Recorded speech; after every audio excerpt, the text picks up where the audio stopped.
before we went on air, تو جو ہم آپس میں بات کر رہے تھے, and I told you, میں خود ایڈمٹ کر رہا ہوں کہ میں تو بہت خوش ہوں اس فیصلے سے. اور اگر آپ نے اپنا ذہنی نیگیٹو بنایا ہوا ہے, ہمارے ہاں بدقسمتی ہو چکی ہے, چونکہ اتنا زیادہ میں ذاتی طور پر میں ہرگز کوئی تحریک انصاف کا حامی یا مداح نہیں ہوں, ٹھیک, اور یہ بات ساری دنیا جانتی ہے. لیکن میں کیوں اس آج کے فیصلے پہ خوش ہوں؟ 2 وجوہات کی بنا پر. نمبر 1, آج یہ بات تو ثابت ہوئی نا کہ پاکستان میں ایک عدلیہ ہے, ایٹ لیسٹ ایک جوڈیشری ہے, ایک فورم ہے کام کر رہی ہے جو انصاف فراہم کرتا ہے. یہ کہا جا رہا تھا جی کہ یہ جوڈیشری جو ہے بہت سپلٹ ہے. کیا سازشی تھیوریاں نہیں آ رہی تھیں. آپ نے یہ دیکھا,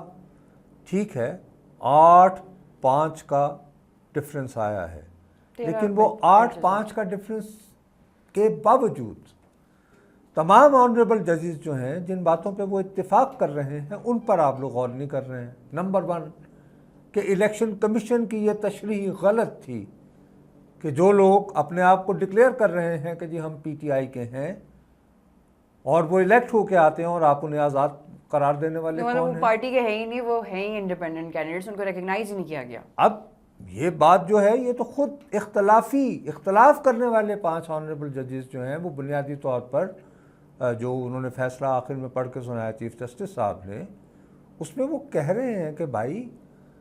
بلے کا نشان ان سے لینے کا یا ڈینائی کرنے کا ہرگز یہ مقصد نہیں تھا کہ پاکستان تحریک انصاف نام کی کوئی جماعت ایگزسٹ نہیں کرتی. مطلب آپ یہی کہنا چھوڑ دیں کہ پولیٹیکل پارٹی ہی نہیں ہے. آپ کو جب وہ نومینیشن پیپر دیتے ہیں اور اس میں کچھ اراکین جو ہیں انتخاب لڑنے سے پہلے وہ حلفیہ بیان دیتے ہیں کہ وہ پی ٹی آئی سے تعلق رکھتے ہیں, بعد ازاں وہ اپنا وہ سرٹیفکیٹ بھی دیتے ہیں کہ جی ہمیں تحریک انصاف نے اپنا نامزد کر رکھا ہے. اب وہ الیکٹ ہو کے آ گئے ہیں تو آپ انہیں کیسے آزاد قرار دے سکتے ہیں؟ تو مقصد یہ کہ ایک آلموسٹ کنسنسس کے ساتھ یہ فیصلہ ہے, آلموسٹ کنسنسس. صرف ڈفرینس جو ہے نہیں بیوی, ڈفرینس صرف اتنا ہے کہ غالباً چونکہ ابھی اور ڈیٹیلز ابھی آئیں گی, مجھے ابھی فوری طور پر چونکہ آپ کو آن ایئر جانا تھا کہ غالباً وہ لوگ یعنی جو لوگ اختلاف کر رہے ہیں وہ یہ کہہ رہے ہیں کہ جن لوگوں نے حلفیہ بیان دیا تھا کہ وہ تحریک انصاف میں ہیں اور ساتھ تحریک انصاف کے سرٹیفکیٹ بھی لگائے تھے کہ وہ ان کے کینڈیڈیٹ ہیں, ان کو جو ووٹ ملے ہیں ان کی نسبت سے ان کو دیا جائے. 8 افراد کہتے ہیں کہ نہیں صاحب آپ انہیں 15 دن دیں, 15 دنوں میں یہ جو افراد ہیں وہ اگر یہ حلفیہ کہتے ہیں کہ بھئی ان کا تعلق پی ٹی آئی سے ہے اور ساتھ ہی پی ٹی آئی جو ہے وہ کنفرم کرے کہ جی ہاں وہ ہمارے بندے ہیں, تو ان کے جو اجتماعی بنیں گے ووٹ اس کے حوالے سے پروپورشنل ریپرزنٹیشن میں انہیں سیٹیں دی جائیں. بالکل, مطلب سمپل اسٹریٹ فارورڈ سی بات ہے کہ دے دیں سیٹیں. اگر کوئی پاکستان میں کوئی پازیٹیو چیز ہو جاتی ہے تو ہم کیوں اس سے یہ ایکسپیکٹ کریں کہ جی یہ مزید ٹینشنز کو بڑھائے گی, ارے صاحب یہ ہو جائے گا. لیکن ایک پارٹی رائیولری ایک وہ سب تو ہے نا, پھر وہ باتیں سٹارٹ ہو جائیں گی کہ اب تو پی ایم ایل این کی گورنمنٹ گئی اور یہ لوگ تو کاؤنٹر ہی نہیں کر سکتے اس چیز کو. ارے بھائی یہ تو ہوگا نا. کس طرح کاؤنٹر کرتے؟ یہ پی ایم ایل این نے تو فیصلہ نہیں کیا تھا نا, یہ فیصلہ الیکشن کمیشن نے کیا. اچھا, اس کے بعد اس کے باوجود تحریک انصاف اکثریتی پارٹی بن کے ابھری. آج کے فیصلے کی روشنی میں ان کی سیٹیں بڑھیں گی. اپیرنٹلی مجھے تو لگ رہا ہے کہ وہی جو 21 سیٹیں 22 سیٹیں انہیں مل جائیں گے, بالکل وہ مزید بڑی پارٹی ہو جائیں گے جو کہ وہ آلریڈی ہے, ٹھیک ہے نا, مزید پاپولر ہو جائیں گے. اب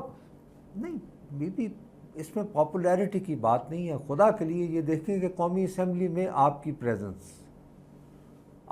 پریزنس جب اتنی فارمیڈیبل ہو جائے گی, ٹھیک ہے آپ اکثریتی جماعت نہیں بنے تو آپ ابھی بھی دوسری جماعتوں کے ساتھ مل کے, جیسے گزشتہ حکومت میں جو ہے وہ ووٹ آف نو کانفیڈنس ہوا تھا, maybe at some stage آپ کے ساتھ پیپلز پارٹی مل سکتی ہے, مے بی آپ کے ساتھ جے یو آئی مل جائے, مے بی آپ کے ساتھ جے یو آئی اور ایم کیو ایم مل جائیں اور باقی لوگ مل جائیں. مطلب بائی ناٹ, آپ اسے کیوں رول آؤٹ کر رہے ہیں؟ ہو سکتا ہے کسی مقام پر جو ہے وہ شہباز صاحب وہ ہیں وہ خود کہیں کہ جی ٹھیک ہے میں نے IMF کے ساتھ وہ یہ معاہدہ کرنا تھا وہ میں نے کروا لیا ہے، یہ ہمیں وہ ہمارا لانگ ٹرم ڈیل ہو گئی ہے، now I don't want to continue as prime minister, تو وہ اسٹیپ ڈاؤن کر دیں۔ کیا ہے اس میں بھائی؟ پاسبلٹیز تو اینڈلیس ہیں۔ میں اسی طرح کہہ رہا ہوں نا، لیکن جو آپ جو پازیٹیو سائڈز ہیں خدا کے لیے ان پہ توجہ میں وہی تو کہہ رہی ہوں سر کہ نمبر پازیٹیو 1 امپلیکیشنز اس کی ہو سکتی سب سے بڑی بات یہ ہے کہ کیا آج دنیا کو یہ میسج نہیں گیا کہ پاکستان میں ایک سپریم کورٹ ہے جس کے روبرو جب کوئی مسئلہ آتا ہے، خواہ وہ کتنا ہی متنازع کتنا ہی کانٹروورشل کیوں نہ ہو، وہ میجورٹی کے ساتھ ایک ایسا ڈیسیشن کر سکتے ہیں جو ویسے بھی کامن سینس کے ساتھ بنتا ہے۔ یعنی تمام تر مشکلات کے باوجود کون شخص یہ ڈینائی کر سکتا ہے کہ تحریک انصاف نے جن لوگوں کو نامینیٹ کیا تھا ان کے نشانات ہر حلقے میں مختلف تھے، لیکن ان کی جو ٹیم تھی انہوں نے حلقوں میں یہ کوشش کر کے آئیڈینٹیفائی کیا کہ بھئی تمہارے حلقے میں ہمارا بندہ یہ ہے، یہ اس کا انتخابی نشان ہے جی، اور اس اور وجہ لوگ سے ان کے لیے ووٹ دینے اس آئے، کے بعد وہ انہیں پھر ملی، تو اس کی ریفلیکشن ہونی چاہیے تھی۔ تو اب اس کا ایک راستہ ڈھونڈنا تھا، آئینی اعتبار سے وہ راستہ ڈھونڈ لیا گیا ہے۔ تو یہ مطلب کانسٹیٹیوشنلی یہ ڈیسیجن جو ہے وہ اس کو کانسٹیٹیوشن کے نظر میں ہی یہ ڈیسیجن لی گئی ہے، سو دس از اے گڈ آئین اسٹیپ۔ میں سے ہی راستہ نکالا گیا ہے کہ جی جو آبجیکٹیو ریالٹی ہے، اس کی بیسس پہ جو آپ معروضی حقیقت ہے وہ ریفلیکٹ ہو، اور وہ ریفلیکٹ ہوگی کہ اب جو لوگ دیں گے اپنے حلف نامے کہ جی ہم تو PTI کے ہیں، ساتھ میں سرٹیفکیٹ لگا ہوگا، تو PTI بحیثیت ایک یہ ریکگنائز کیا گیا نا کہ پاکستان تحریک انصاف ایک سیاسی جماعت ہے، رہے گی، اور قومی اسمبلی میں اس کی پریزنس کسی اور نام سے کیوں ہو، وہ کیوں سنی اتحاد کونسل کے جو ہے وہ آڑ میں اپنے آپ مطلب کو PTI چھپا کے ہے اس رکھے، کو PTI ہی رہنے دیں، اس کو اسی نام اور اسی شناخت سے آپ ریکگنائز اس کی کریں۔ شناخت رہے، اللہ اللہ خیر صلی اللہ، اور وہ اس پہ اپنی یعنی پارلیمانی حیثیت کے مطابق جو اس کو مجموعی نمبر جو ملے ہیں اس کے مطابق اگر اس کی خواتین اور وہ اقلیتی نشستیں بنتی ہیں وہ لیں۔ تو اس میں یعنی کہ مجھے تو سمجھ نہیں آ رہی کہ کیوں لوگ اس کو سمجھ رہے ہیں، ارے صاحب بہت بڑے بحران کی طرف بات چلی جائے